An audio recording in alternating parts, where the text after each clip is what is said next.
After such an intense battle, the room's stillness made the entire event feel like a dream, though calling it a nightmare may be a more accurate description.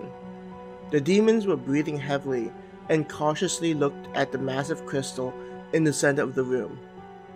Many of them expected the boy to come crashing out of the crystal. Observing how everyone was looking, Meldoristria spoke to Dominaster, their leader. "We should have tried to fight him, instead of banishing him and his comrades." Her disdain at what she felt was cowardice could be heard in her tone. "If I require your opinion, I would ask for it, Meldoristria." Dominaster pointed a finger at her to drive the point in. All the other demons looked at him with interest in their eyes. Being the leader of the demons meant that they would be someone capable of demonstrating their strength, so Dominaster's choice in altering the spell and activating the crystal was met with mixed feelings. Some, like Diblester and Jalastria, viewed his behavior with amusement. Meldoristria scoffed at the way he tried to intimidate her. All of them knew that she was likely the strongest fighter in their group, so trying to pressure her was meaningless and only to highlight how fragile his mind was. Obviously, we were weakened by the trap that Monkey used to contain us. Dominaster tried to rationalize the events that took place. If we were at full power, not even the gods would be able to beat us. Instead of bickering and making excuses, we should find out how long we have been gone. Those self-righteous gods have likely noticed our absence and are likely searching for us. I would rather not have them lecture me again, Aposteria, their strategist, mentioned to all of them. Laughing at that image, the prideful Yelanester stated, "Those gods would not even be able to push through their goals if we are not there to help them." They cannot help being prudes and old-fashioned in their thinking, trying to make people see themselves as pure and selfless. I do not understand the need to regularly be seen like that when you could be having fun, Levistria said, looking at her fingernails. "We should just end things with them and show who is the true ruler of this world. This need to share the world and be friends is unnecessary, especially when our armies are larger and stronger," Ulysses demanded. His twin looked frustrated at how she could share so many similarities but still have such an idiot for a twin. "If we could have done that, do you not think we would have proceeded with such a move?" Ulystria sighed while shaking her head. "Your impatience will eventually lead to your demise, brother. At least you should balance it with intelligence." The two of them glared at one another, being a norm for those two. "I would not mind impaling those gods alongside the other creatures they enjoy receiving praises from." Venalistria looked entertained by the thought. "Enough! I tire with all of your talking," Dominaster said, annoyed. "At least we should leave this place and meet the gods and see what they think." All of them began moving out of the room, and after climbing the stairs, each of them made wings burst from their back, and they flew out of the dungeon.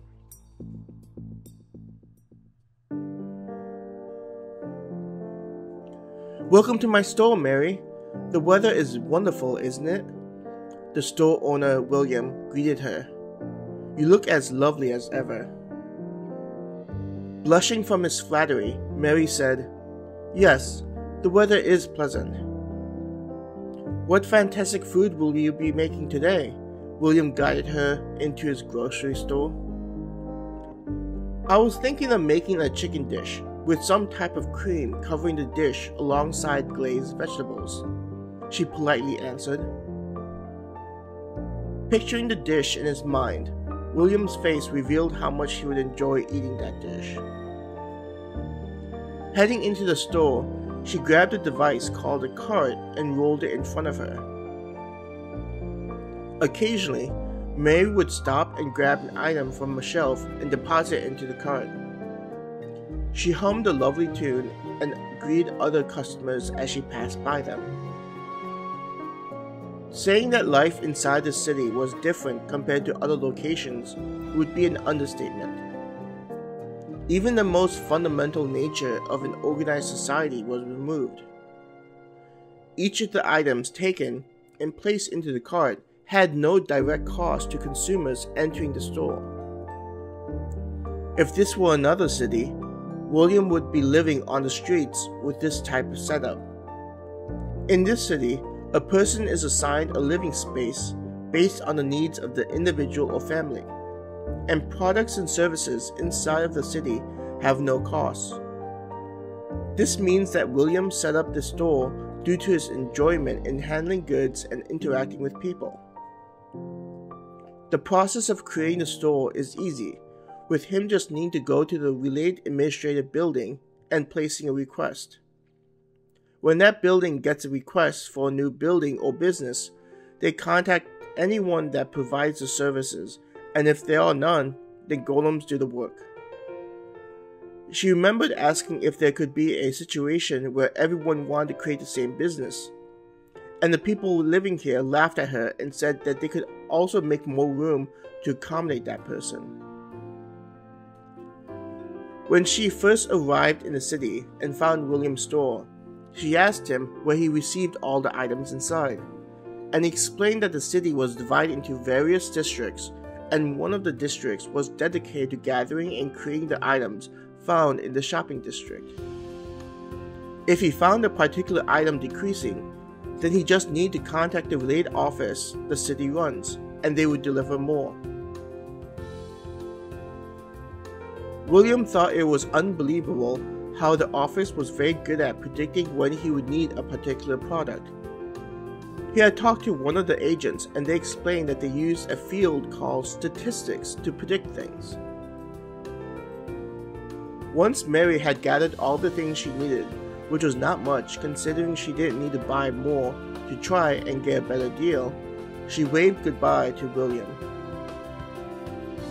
"Mary, we should get together and have some dinner whenever you're free," William called out to her when she left his establishment. Mary looked back and gave him a smile and waved her hand at him to give him a non-committal answer. William looked a little dejected after being rejected for the umpteenth time. Walking through the streets of the city was very relaxing. One of the biggest things that would be noticed is how friendly and outgoing everyone is. With how the economy worked, people were no longer stressed about living, and it showed on their face. With how people were able to pursue what they wanted and didn't have to focus on worrying what they were going to eat or where they were going to sleep, crime seemed to have been eliminated. Hearing that crime appeared to be gone, she was very skeptical. But after seeing how variables which help contribute to theft, drugs, and violence was removed, she could understand it. She hadn't lived here long enough to hear about murder, but she did learn that those who had a propensity for violence were usually discovered very early. Those in the city said that this was due to the city's education system, which trained people in various military tactics. She was surprised to learn about how everyone had access to these schools, the level they taught and teaching people of all ages received. People in the streets told her how there were individuals who belonged to a group that helped to police the city.